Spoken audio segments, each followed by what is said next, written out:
আমার দাদা করছে 60 বছর, আমার বাবা মোটামুটি ৫-৫০ বছরের মতো নাঙ্গলের কাজে নিয়োজিত আসাল। এগুলা ছোট বড় সাইজ আছে। এই যে আপনি ইটা ভাঙতো আগের মুরব্বীরে, এখন ট্রাক্টর আসার পর থেকে এই জিনিসটা হারিয়ে যাওয়ার পথে। আতুল ছাড়া এটা বিক্রি করে হলো ৩০০-৩৫০। এটার দাম এটা হলো এক হাত কেলের মধ্যে টানবার নিকে। দর্শক, আছি কালামপুর হাটে। এখানে দেখতে পাচ্ছেন কৃষি উপকরণ বিক্রি করছেন। এখানে সেই আগেকার দিনের মতো দেখুন লাঙ্গল বিক্রি হচ্ছে। এই যে কাকা অনেক বছর যাবত এই হাটে বিক্রি করেন। কাকা কত বছর যাবত এই লাঙ্গল বিক্রি করেন? আমার দাদা করছে 60 বছর, আমার বাবা মোটামুটি ৫-৫০ বছরের মতো নাঙ্গলের কাজে নিয়োজিত আসাল। আমি মোটামুটি 28 বছর ধরে নাঙ্গলের কাজে নিয়োজিত আছি। 28 বছর। 28 বছর। এখন নাঙ্গল বেশি চলে না, তারপরে ধরে রাখছি যেহেতু পূর্বপুরুষের ব্যবসা। আচ্ছা, এই যে এগুলা কি বলে এটা? এটার বল হলো এই আলু, রসুন, পেঁয়াজ, ভুট্টা, কপি ক্ষেতের কেলের মধ্যে টেনে কপি লাগায় এই নাঙ্গল দিয়ে। আচ্ছা আচ্ছা, এগুলা ছোট বড় সাইজ আছে না? এগুলা ছোট বড় সাইজ আছে। কোনটা কত করে বিক্রি করেন?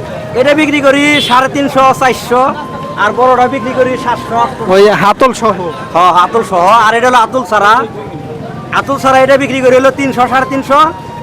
আর আতুল আলা যেটা এটা বিক্রি করি হলো 800-1000-600। ছোট বড় বিভিন্ন দামে। বিভিন্ন দাম।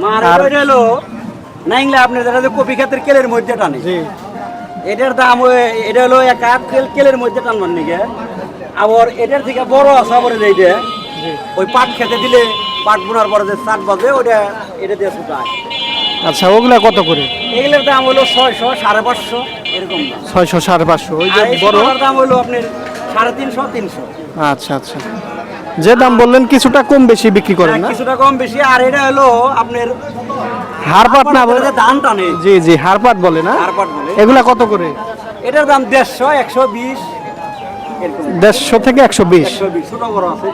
তাতে এখন কিরকম বেচা কেনা হয়? আমার কাছে যেটাতে আগে মানুষ ইটা ভাঙতো, ইটা মুগুর বলে জানেন? জি। এটা হলো ইটা মুগুর। এটাতে আপনি ইটা ভাঙতো আগের মুরব্বীরে, এখন ট্রাক্টর আসার পর থেকে এই জিনিসটা হারিয়ে যাওয়ার পথে। আমি 2 সাইডে রাখছি। যাক দর্শক, ওনার কাছে বেশ বিলুপ্ত হয়ে যাওয়ার মতো বিভিন্ন কৃষি উপকরণ দেখতে পাচ্ছি। বেশ পুরাতন আগেকার দিনে ব্যবহার করা হতো। উনি এভাবে কিন্তু প্রতি হাটেই বিক্রি করে থাকে। কাকা তো প্রতি হাটেই এখানে করে? হ্যাঁ, এই হাট করি আমি 2-3টা হাট করি, বাড়ির থেকে পাইকারিও বিক্রি করি। যেহেতু আমাকে পূর্বপুরুষের ব্যবসা, আমাকে নিজের তৈরি করা। নিজের তৈরি করা। আপনি কোন কোন হাট করেন? আমি গোপালপুরে হাট করি, ষাটরে হাটে আজকে মাল পাইকারি দিছি, তারপরে গিউরের হাট করি, তারপরে কালামপুরের হাট করি।